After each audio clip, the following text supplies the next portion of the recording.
Lyca production வந்து தமிழ் சினிமாவில் one of the leading production கம்பெனினே சொல்லலாம். அப்படிப்பட்ட கம்பெனி வந்து இப்போ வந்து ஷட் டவுன் பண்ண போறாங்க. அதுக்கு காரணம் என்னன்னு கேட்டிங்கன்னா, அவங்களோட ரீசெண்டாக வந்த மூவிஸ் எல்லாமே வந்து அவங்களுக்கு வந்து லாஸ் தான் வந்திருக்கு. லைகா ப்ரொடக்ஷனோட ஃபர்ஸ்ட் படம் என்னன்னு கேட்டிங்கன்னா கத்தி. அந்த படத்தில் வந்து விஜய் நடிச்சிருந்தாங்க. ஏஆர் முருகதாஸ் வந்து டைரக்ட் பண்ணியிருந்தாங்க. கத்தி படத்தப்போ நிறைய ஸ்ட்ரைக்கும் போராட்டமும் பண்ணிட்டு இருந்தாங்க. என்ன காரணம் கேட்டிங்கன்னா, அது வந்து ஒரு ஸ்ரீலங்கன் கம்பெனி அப்படின்னு சொல்லிட்டு தான் அந்த டைமில் வந்து ஸ்ரீலங்கன் இஷ்யூ வந்து ரொம்ப போயிட்டு இருந்தது. அதனால அந்த படத்தை வந்து ரிலீஸ் பண்ணக்கூடாது, தமிழ்நாட்டில் ரிலீஸ் பண்ணக்கூடாதுன்னு சொல்லிட்டு அங்கங்கே போராட்டங்கள்லாம் பண்ணாங்க. கடைசி வரையும் அந்த படம் வந்து ரிலீஸ் ஆகிறதுல வந்து பெரிய ப்ராப்ளம் இருந்தது. பட் அதை தாண்டி அந்த படம் ரிலீஸ் ஆகி பெரிய சக்ஸஸ் ஆச்சு. ஸோ அவங்க ப்ரொடியூஸ் பண்ண ஃபர்ஸ்ட் படமே வந்து மிகப்பெரிய பிளாக் பஸ்டர் ஆச்சு. அதுக்கப்புறம் அவங்க சின்ன சின்ன படமும் பண்ணாங்க, பெரிய பெரிய படமும் பண்ணாங்க. அவங்க ப்ரொடியூஸ் பண்ணல ஒரு சில படம் வந்து பார்த்தீங்கன்னா மிகப்பெரிய சக்ஸஸும் ஆச்சு. அது குறிப்பிட்டு சொல்லணும்னா கத்திக்கு அப்புறம் கோலமாவு கோகிலா, செக்கச்சவந்த வானம், வடச்சென்னை, டான், பொன்னியின் செல்வன் இப்படி நிறைய படம் வந்து அவங்களுக்கு பெரிய பிளாக் பஸ்டர் ஆச்சு. ரஜினி சார் கூட அவங்க ஃபர்ஸ்ட் ப்ரொடியூஸ் பண்ண படம் வந்து 2.0. அந்த படம் வந்து பார்த்தீங்கன்னா தமிழ் சினிமாவில் வந்து அதிகமாக கலெக்ட் பண்ண மூவியோட லிஸ்ட்ல வந்து அதுதான் டாப்ல இருக்கு. அந்த படம் ஆல்மோஸ்ட் வந்து 800 crores வந்து கலெக்ட் பண்ணிச்சு. இந்த படத்தோட பட்ஜெட் வந்து 500 crores சொல்றாங்க. இந்த படம் வந்து தமிழ்நாட்டில் மட்டும்தான் ரொம்ப அதிகமா வந்து கலெக்ட் பண்ணல. ஒரு சில ஏரியாவில் வந்து இந்த படம் வந்து லாஸும் ஆயிருக்கு. இந்தியில மட்டும் இந்த படம் வந்து கிட்டத்தட்ட 170 crores மேல கலெக்ட் பண்ணிடுறதா சொல்றாங்க.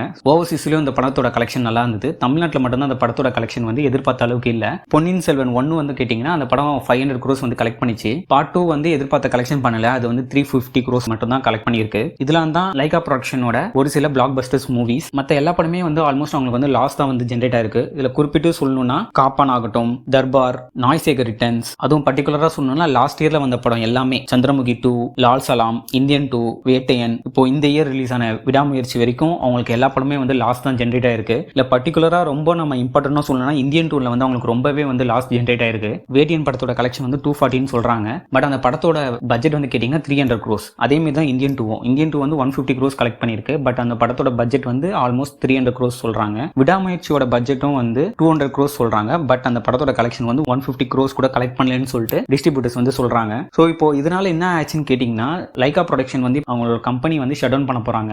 ஏன்னா அவங்களுக்கு கம்பெனி வந்து ஃபுல்லாவே லாஸ்ல தான் போயிட்டு இருக்கு. அவங்களுக்கு தமிழ் சினிமாவில் கடந்த 2 இயர்ஸ்ல வந்து அவங்களுக்கு பொன்னியின் செல்வன் மட்டும் தான் அவங்களுக்கு ப்ராஃபிட்டா இருக்கு. மற்ற எல்லா படமே அவங்களுக்கு லாஸ் தான் ஆயிருக்கு. ஸோ இதனால வந்து இப்போ அவங்க லாஸ்டா வந்து ப்ரொடியூஸ் பண்ற படம் வந்து என்னன்னு கேட்டீங்கன்னா ஜேசன் சஞ்சய் டைரக்ட் பண்ற படம் தான். இந்த படத்துல வந்து சுந்தீப் வந்து ஹீரோவா நடிக்கிறாரு. தமிழ் சினிமாவில் வந்து ரொம்ப வைரலா போயிட்டு இருக்க விஷயம் என்னன்னு கேட்டீங்கன்னா, லைகாவோட ஃபர்ஸ்ட் படத்துல வந்து நடிச்சவர் வந்து விஜய். அவர் தான் வந்து லைகாவோட ஃபர்ஸ்ட் படத்துல வந்து ஹீரோவா நடிச்சாரு. இப்போ லைகாவோட லாஸ்ட் படம் வந்து டைரக்ட் பண்றது வந்து யாருன்னு கேட்டீங்கன்னா விஜயோட சன் ஜேசன் சஞ்சய் தான். ஸோ இது வந்து தமிழ் சினிமாவில் வந்து ரொம்ப வைரலா போயிட்டு இருக்க விஷயம். இல்ல இன்னொரு விஷயம் என்னன்னு கேட்டீங்கன்னா, லைகா ப்ரொடக்ஷன் மேல வந்து நிறைய ப்ரொடக்ஷன் கம்பெனி வந்து அதிருப்தியில இருந்தாங்க. என்ன காரணம் கேட்டீங்கன்னா, ஃபர்ஸ்டா வந்து விடாமுயற்சி ஆகட்டும், வேட்டையன் ஆகட்டும், அவங்க சொன்ன டேட்ல வந்து அவங்க ரிலீஸ் பண்ணல. வேட்டையன் வந்து என்ன பண்ணாங்கன்னா ஃபர்ஸ்ட் வந்து செப்டம்பர் 2024 ரிலீஸ் ஆகும்னு சொன்னாங்க. அதுக்கப்புறம் கங்குவா வந்து என்ன பண்ணாங்கன்னா அக்டோபர் 10 வந்து ரிலீஸ் பண்ற மாதிரி அனௌன்ஸ் பண்ணாங்க. அதுக்கப்புறம் என்ன பண்ணாங்கன்னா வேட்டையன் வந்து அக்டோபர் 10 வந்து ரிலீஸ் ஆகும்னு சொல்லி டேட்டை வந்து சேஞ்ச் பண்ணாங்க. அதுக்கப்புறம் கங்குவா வந்து நவம்பர் வந்து மூவ் ஆச்சு. அதே மாதிரி விடாமுயற்சி என்ன ஆச்சுன்னா, விடாமுயற்சி வந்து பொங்கலுக்கு ரிலீஸ் பண்றேன்னு சொல்லி சொன்னாங்க.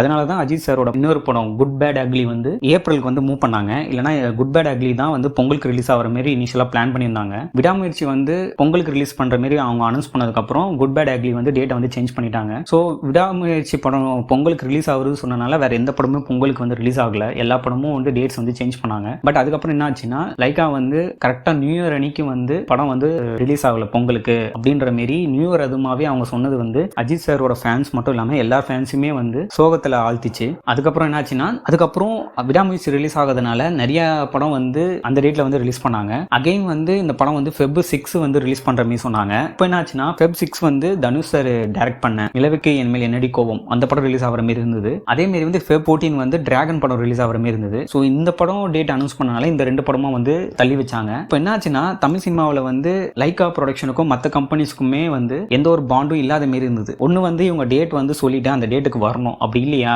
இந்த டேட்டுக்கு நாங்கள் வரலன்னு சொல்லிட்டு ஒரு 1 மந்த்துக்கு முன்னாடியே அட்லீஸ்ட் அவங்க வந்து சொல்லியிருக்கணும். இவங்க வந்து மற்ற மூவிஸும் ரிலீஸ் பண்ண விடாம இவங்க மூவிஸும் ரிலீஸ் பண்ண விடாம வந்து ரொம்ப வந்து ப்ராப்ளம் பண்ணியிருக்காங்க. இதனாலேயே லைகா ப்ரொடக்ஷன் கம்பெனி மேல மற்ற கம்பெனிஸ்லாம் வந்து கோபத்தில் தான் இருந்தாங்க. ஸோ இப்போ அதுக்கேற்ற மாதிரி என்ன ஆயிடுச்சுன்னா, அவங்க மூவிஸும் வந்து எதுவுமே வந்து ப்ராஃபிட்டா வரல, எல்லாமே லாஸ்ல தான் இருக்கு. இந்த காரணத்தினால அவங்க வந்து கம்பெனியை வந்து ஷட் டவுன் பண்ற நிலைமைக்கு வந்துட்டாங்க. ஸோ ஜேசன் சஞ்சய் டைரக்ட் பண்ற படம் தான் லைகா ப்ரொடக்ஷனோட லாஸ்ட் படம். இந்தியன் 3 வந்து வருமா வராதான்றது வந்து நம்ம போக போக தான் தெரிஞ்சுக்க முடியும். கண்டிப்பா அந்த படம் வரும், பட் அதுனா ஓடிடில தான் வரும்ன்ற மாதிரி அவங்க வந்து சொல்லிட்டு இருக்காங்க. ஸோ லைகா கம்பெனி பண்ண மாரி இதுக்கப்புறம் வர எந்த ஒரு ப்ரொடக்ஷன் ஹவுஸும் பண்ணாம இருக்கணும்னு நம்ம வந்து எதிர்பார்க்கலாம். இது வந்து எல்லா கம்பெனிக்குமே ஒரு லெசனா வந்து இருக்கு.